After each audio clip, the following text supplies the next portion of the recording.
Hi there, this is Catherine Tyndall and another episode of Financial Advisors Want to Know. Today we're going to be talking about how to master social media with a advisor who has, in my opinion, mastered social media. I know you said that I've seen that you're like #1 on LinkedIn, which is a really impressive thing to achieve within a couple of years. But I've got Mando here, who has just been phenomenal, gets a ton of outreach on social media. So welcome. Yeah, thanks for having me, Catherine. I'm excited to chat today. So you're only a few years into your practice, is that right? Yeah, 4 years. Nice. And have you been primarily doing social media for your outreach, or like what has your journey been into getting into doing social media? So I'll actually go back before I was an advisor because it will tie into this answer and make this make more sense. When I was in Mhm. college, I had a sneaker reselling business that I built through Instagram. And with that business, I completely built it, any revenue through Instagram, through Facebook Marketplace. So when I got into financial advice, I had it on the back of my mind that I wanted to use LinkedIn as the way to grow my business. I Mhm. started the same way as most people do, where you call friends and family, you get referrals, you're cold calling, you're doing all of those things that they throw at you when you get into financial advice. But eventually that dries up and cold calling gets really old really quick. So Mm. that's when I went back to the social media thing and said, okay, I need to invest time here. I need to invest money into this. I need to understand how to do this because I need a repeatable process to get a new client. And that's what led to LinkedIn. Last year, it was 83% of my business. And this year, it's been over 90%. Wow, that's amazing. And how long did it take when you decided to make that transition for you to start seeing results from it as a channel? Because I know a lot of people say, like, when you do things like organic, it's a long timeline. What did that look like for you when you started? It was immediate, and I think it was immediate because I had the right coaches in my corner. So, there's a guy by the name of Justin Welsh. I don't think he Mhm. offers one-on-one coaching anymore, but 2 years ago, I took his course. It was a low-ticket course, maybe $150, and it was all about how to get inbound traffic through social media and how to monetize it. I was Mhm. getting leads almost immediately once I implemented the things in that course. Not a ton of them. I mean, not enough to sustain my business solely from that, but I got 7 clients. I was getting 1 per month at the time, in my first 6 months. So I think for anyone starting, you wanna rely on your golden goose, your go-to prospecting method, whatever that is. But it took a little bit, and then by month 7 to month, what would it be, 19? So I guess my next full year, it was 34 clients came in the door, which is about 3 a month, which is pretty much what my target is in terms of growth right now. So it could take time, I should say, but I don't think it needs to. Nice. And I know that Justin still does courses online, and I've heard a number of people recommend his course, which is still like you said, like $150 or something in a couple Mhm. hours. And so that's a really great resource. And so, like, how much time do you spend dealing with social media stuff now that you've got it set up as a channel? Like, does it take you a lot of time to execute it? It does take time. I don't think everybody needs to put the time that I do into it. The Hmm. thing with it is the more you put in, the more results you're gonna get. Of course, if I'm more active, I'm gonna get more eyeballs on me, and I'm gonna get Hmm. better at doing it also. I block time into my calendar just like I would for cold calling blocks. When I pivoted and said, "This is gonna be my strategy," I used to cold call for 4 hours a day.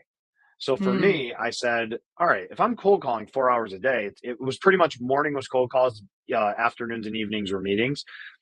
I just replaced my cold calling time with social media time. Now I don't do 4 hours a day. It's more like 2 hours, maybe 3 hours at absolute most per day. Hmm. But that's what I pivoted to. I don't think anyone needs to do that much. 30 minutes to an hour is definitely enough that you can get some traction. But in 2 hours to 3 hours, I found that I was able to get in front of as many people as I wanted and have the activity for myself across the platform. That's cool. And what kind of tools are you using? Like, are you just using LinkedIn or like Sales Navigator, or like how have you brought in like any kind of automations into how you're doing the prospecting and follow-ups? Yeah, so it's I mean, I really don't use a lot of tools. I use something called Shield to track my content, and that is that's literally it. Um, with how I track like who I'm engaging with and stuff, I just use a spreadsheet. I'm old Mhm. fashioned, so I have a list of profiles that I want to make sure I'm tuning into their content. I like their content. I also want to make sure I'm in front of their audience, so I'm commenting on those profiles. I keep it in a Mhm. spreadsheet and I just update a spreadsheet. I don't use anything fancy. I know a lot of people use 𝗕𝗹𝗺 is one. I actually did use 𝗕𝗹𝗺 in the past, but I just like the old-fashioned way of what I just mentioned a little better. And yeah, I mean, it's really just organization with my calendar and then Shield Mhm. and spreadsheet. That's cool. And then do you have anybody else working, like assistants or anybody that's helping you with this, or are you just managing it all on your own? No, it's me. Like I write all my content and do everything, and I'll use like ChatGPT to help with ideas because sometimes Mhm. ideas could be hard. But I Yeah. write all my content. I'm never gonna go into ChatGPT and like take a post just from there. But Yeah. what I'll do is say like, okay, this is my ideal client. Give me three pain points about this client, and then I might go a step further and say, well, how could I talk about this pain point on social media, and what's an example of a story or a way this might materialize in their life. So I'll use ChatGPT for idea generation, but then I'll write the content. And I always Mhm. follow a similar framework, which I learned this. I had a coach, Nat Berman, and then Justin Mhm. Welsh does talk about this as well, where you want to have a polarizing hook. You want to have like a setup to kind of paint the picture and show that you empathize with the person. And then you want to switch from the empathy to here's how to actually think about solving this problem, and then a call to action to end the post, whether the call to action is just something generic or sometimes Mhm. it's like message me. Yep.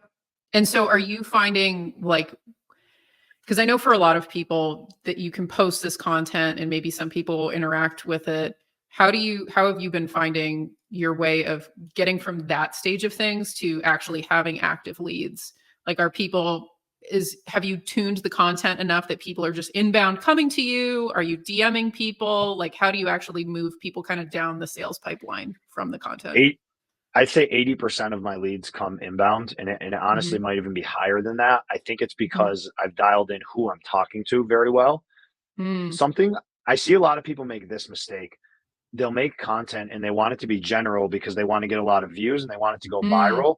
Yeah. But what I've kind of done the complete opposite, and I found this sweet spot for a couple reasons. First things first, with my ideal client in mind, I've dialed in their exact pain points, how it illustrates in their life, and each piece of content is written like I'm talking one on one to them.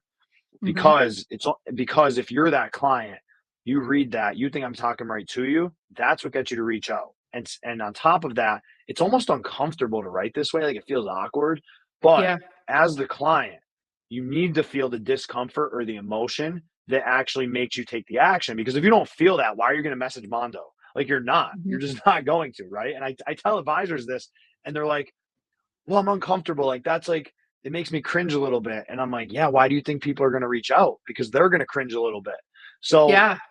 anyways, that's that's the first piece with like how people are reaching out and inbound and whatnot. But additionally, having your profile set up properly, because a lot of people might read your content and not reach out, but they might view your profile. So, do you have ways that they could opt into a newsletter and get into your world a little more intimately? I think that's very important. A lot of people overlook that. I can Mhm. improve with my newsletter. I don't think I'm a master at that or even close, honestly. I'm actually working Mhm. with a coach right now to help me with that. But having a newsletter, what does your profile call out? Does it go further on their pain points? Is your about section catered to them rather than catered to you? Things like that. That's great. And what would you say are things that you've learned more recently that have been maybe stumbling blocks or mistakes or things where, oh, I wish I had switched this sooner. I started doing this thing sooner, for people who are interested in kind of growing this way? This is a problem I don't think a lot of the audience has right now. I had this problem where I'm getting a lot of leads, but some of them will be unqualified. And I think everybody Mhm. could take something away from this. You don't just want a lead on your calendar to say I got more leads this week. And that's a tough mindset shift, right? Because like you want prospects, you want Yeah. people who are interested in your service, but it Mhm. also wastes time. So Yes. one thing that I've done very recently is it's much harder to get on my calendar now. I don't just put my calendar link out on LinkedIn. You can't just go on my profile and book a meeting. It's not just there on a post. It's not in my featured section. If you want to book a meeting with me, you have to actually message me. I Mhm. get to ask you some questions before I even give you that calendar link. And from there, we'll book a meeting. So I guess the lesson there is I was too accessible before and I probably wasted a little bit of time. Mm, that's really good feedback. And do you think in terms of where you were when you first started this, outreach approach and, content approach to where you are now? Like you said, you started getting leads pretty quickly. Do you feel like things have really accelerated, or has it been a fairly steady progression? Like, what would somebody expect, if they go and do, say, Justin Welsh's course and, they start following you and seeing what you're doing and kind of mimicking it and tweaking it for their own situation? Like, I know a lot of people get into the mindset of, okay, well, I want to see quick results. What kind of expectation do you think is reasonable for somebody who's decided that they're, for an advisor where they're like, okay, I'm going to try to do this, of, how it's going to work? If you want to see quick results on social media, you can have them, but you need to know your ideal client and their pain points and how those pain points materialize in their life. You need to know those like the back of your hand. And honestly, you need to know them better than your ideal client even knows them. Because if you could go on and say, like, here's an example, Catherine. Let's say for my ideal client, I'm going to write a post and let's just spitball this right now. And here's the post. You open your email and it's an invoice for college tuition for your son. And all those years of pushing off the planning you should have been doing have finally caught up to you. The only thing you have is a 401k or equity in your house. So now it becomes sell the house, borrow from the house, or take a loan from your 401k. And if you do that, now you're setting yourself off for your future. You don't want to tell your son to take student loans. So I'll stop there, but you can kind of see how I'm speaking in the you form. It's you, you. I'm painting these very real pictures that my clients are dealing with. And if you're someone reading that and you're in that situation, which a lot of my ideal clients are, you're uncomfortable. You're like, oh man, like, how does this, like, this has just happened to me last week. Like, what is this guy talking about?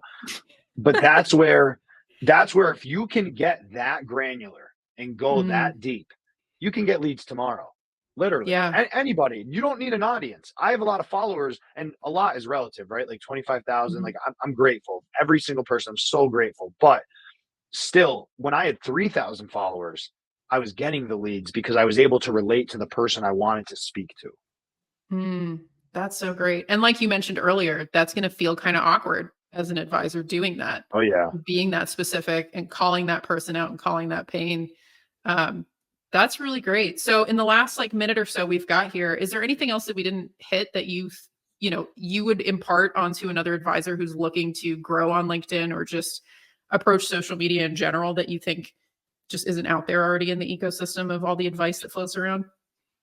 When I started, I was held back a little bit because I was worried about what other advisors would think of me. I was worried about not being smart enough because I was a younger advisor. And I was worried about what they would look at my content, think less of, and try to come at me and say, oh no, Mando, you don't know, like, what are you saying here? That doesn't make sense. What I realized was I'm not talking to other advisors.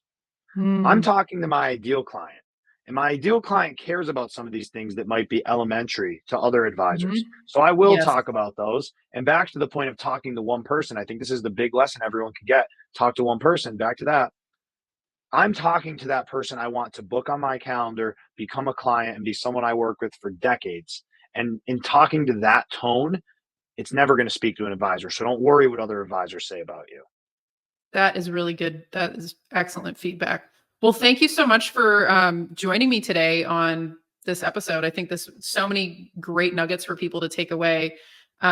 Is there anything else that you want to add just as a action items or things that you think, would you like people to follow you on LinkedIn, or, what do you think is a good kind of call to action for you? Yeah. Connect with me on LinkedIn.